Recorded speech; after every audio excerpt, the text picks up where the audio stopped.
When a young person, maybe somebody in high school, college, or thereabouts, comes and tells me that they are doubting, they are questioning their faith, I think in response they are expecting words of concern, perhaps of correction, chastisement, or criticism.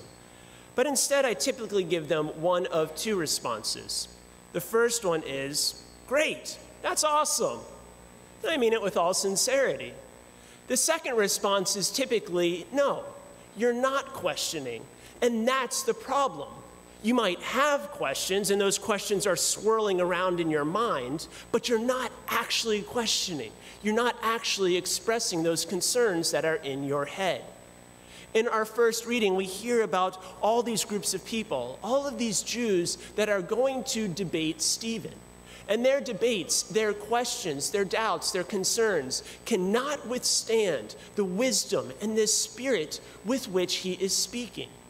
The truth is never afraid of questions because the truth knows that it can withstand all that is thrown at it. The truth almost welcomes those questions. And so if Jesus Christ is the truth, as he says he is, and if the church is the perpetuation of that presence, as he says that she is, then neither should we be afraid of those questions. But in fact, we should actually welcome them and bring people so that they can encounter the Spirit which leads into all truth. In his book, Introduction to Christianity, Cardinal Ratzinger says that both believers and unbelievers, if they are honest, if they are self-reflected, will come to know that they have doubts, that they have questions. He says the unbeliever should ask themselves, what if? What if it's true? What if that ship actually does sail and I'm not on it? But he says that the believer also should have questions, that the believer should ask, what if not? What if I have put all my eggs in that basket and it has turned out to be fallacious?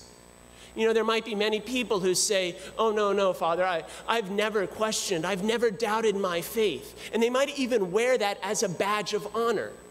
But I'm not so sure. Cardinal Ratzinger will go on in that same chapter and say that it is not until our belief, our faith is rejected, that its unrejectability becomes evident. In other words, it's not until our faith is rejected, until it's questioned, until it is proven in the fire that its unrejectability, that its solidity, its certainty, its ability to hold our confidence becomes assured.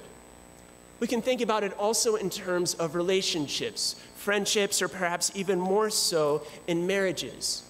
I might think that this relationship is strong, but until it has weathered storms, I don't know for certain. What I did know in theory becomes something much more concrete after it has endured difficulties or challenges, the both good times and the bad, the rich or the poor, the sickness and the health. It's only afterward that it becomes much more solid and it can be entrusted with much more sincerity and faith.